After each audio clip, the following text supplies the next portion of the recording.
मैं मरा तो सब खत्म, किम जोंग उन पर अटैक मतलब न्यूक्लियर वॉर, ट्रंप और अमेरिका के तो होश ही उड़ा दिए। किम जोंग ने बदल दिया नॉर्थ कोरिया का संविधान, एक गलती पूरी दुनिया पर भारी, खरोंच आई तो न्यूक्लियर अटैक।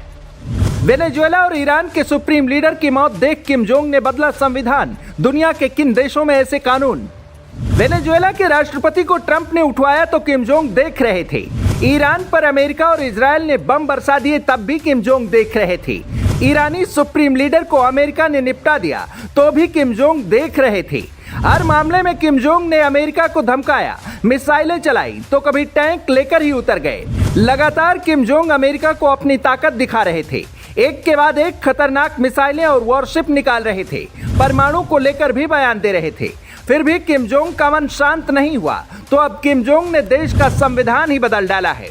एक खरोंच और उत्तर कोरिया न्यूक्लियर अटैक कर देगा, बिना सोचे बिना समय गवाए सीधा परमाणु अटैक करेगा।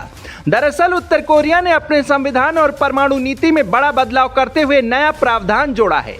अब अगर देश के supreme leader Kim Jong Un की हत्या हो जाती है या किसी विदेशी हमले के दौरान वे लीडरशिप करने की हालात में नहीं रहते तो उत्तर कोरिया तुरंत परमाणु हमला करेगा।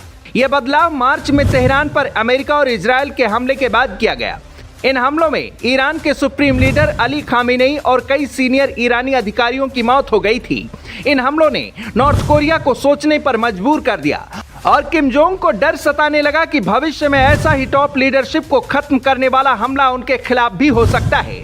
किम जोंग नहीं चाहते कि उनका हाल भी खामेनेई जैसा हो। उत्तर कोरिया ऐसी स्थिति से बचना चाहता है।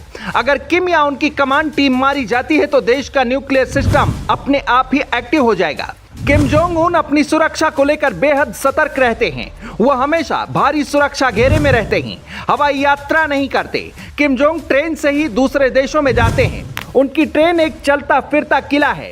ईरान में इजरायली खुफिया एजेंसी ने ट्रैफिक कैमरों को हैक करके नेताओं की लोकेशन पता की थी, लेकिन प्योंगयांग में सीसीटीवी और इंटरनेट की व्यवस्था बहुत सीमित है, इसीलिए वहां ऐसी जानकारी हासिल करना लगभग नामुमकिन है। लेकिन किम जोंग को सैटेलाइट का डर भी सता रहा है। उत्तर कोरिया ने दक्षिण कोरिया की सीमा के पास कई नई आर्टिलरी तैनात करने की घोषणा की है। 60 किलोमीटर से ज्यादा दूर तक मार करने वाली तोपें लगाई जा रही हैं। इससे दक्षिण कोरिया की राजधानी सियोल और आसपास के महत्वपूर्ण इलाके इसके दायरे में आ जाएंगे। ये सारी तैयारी किम जोंग खुद को बचाने के लिए कर रहे हैं और परमाणु के फैसले ने अब दुनिया को हिला दिया है। अभी तक रूस के पास ही दुनिया का सबसे मशहूर अपने आप जवाबी कार्रवाई करने वाला न्यूक्लियर सिस्टम है। इसे हेडहैंड के नाम से जाना जाता है। अगर रूस के नेता और कमांड सेंटर खत्म भी हो जाए तो भी यह सिस्टम न्यूक्लियर बरसा देगा। चीन भी ऐसा सिस्टम तैयार कर रहा है। अमेरिका में राष्ट्रपति के पास परमाणु अटैक की पावर है। डूम्सडे जैसी टेक्निक है, हवा से ही न्यूक्लियर सिस्टम को एक्टिव किया जा सकता है। भारत पहले हमला न करने की नीति पर है, जबकि पाकिस्तान ऐसा नहीं है। देश पर संकट आया तो पाकिस्तान न्यूक्लियर चला सकता है। नॉर्थ कोरिया के पास अमेरिका तक पहुंच रखने वाली मिसाइलें हैं। कुछ रिपोर्ट्स की माने तो किम जोंग के जखीरे में 50 से 100 के आसपास परमाणु हथियार ले जाने में सक्षम मिसाइलें हो सकती हैं। किम जोंग बोल चुके हैं कि परमाणु हथियार रखने का फैसला सही था। ईरान पर हमले ने हमें सच साबित किया। जीत मजबूत ताकत से तय होती है और अब यही ताकत दुनिया के लिए बड़ा खतरा बन सकती है। ट्रंप ने अगर नॉर्थ कोरिया को हल्का समझा तो अमेरिका पर बहुत भारी पड़ेगा।